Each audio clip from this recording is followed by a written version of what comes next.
ಶಾಂತಿಯಲ್ಲೇ ಕ್ರಾಂತಿಯನ್ನು ಹುಟ್ಟುಹಾಕಿದ ವಿಶ್ವ ಮಹಾಕ್ರಾಂತಿಕಾರಿಯೊಬ್ಬರ ದಿನ ಆಗಮನವಾಗುತ್ತಿದೆ. ಅದು ಯಾವುದೋ ಒಂದು ವಿಷಯಕ್ಕೆ ಸೀಮಿತವಾದ ದಿನವಲ್ಲ.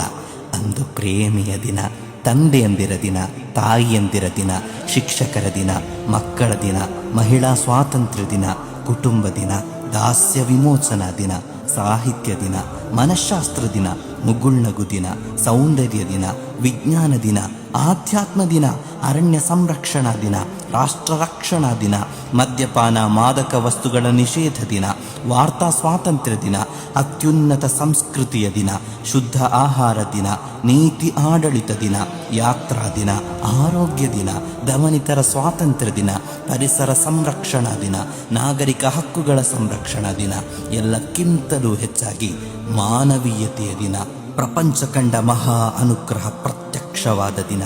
ಅದು ರಬೀಉಲ್ ಅವ್ವಲ್ 12ನೇ ದಿನ.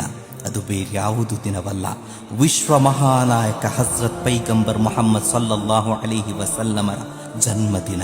ಹೃದಯದಿಂದ ಅವರನ್ನು ಪ್ರೀತಿಸಿದ ವ್ಯಕ್ತಿಗೆ ಆ ದಿನದಷ್ಟು ಸಂತೋಷ ಮತ್ಯಾವ ದಿನವೂ ನೀಡಲ್ಲ. ನಿಮಗೆ ಆಚರಿಸಬಹುದು, ಆಚರಿಸದೇ ಇರಬಹುದು, ನಿಮ್ಮಿಷ್ಟ. ಆಚರಿಸುವವರೊಂದಿಗೆ ತರ್ಕಕ್ಕೆ ನಿಲ್ಲದಿರಿ ಎಂದು ಹೇಳುವುದೇ ನಮಗಿಷ್ಟ.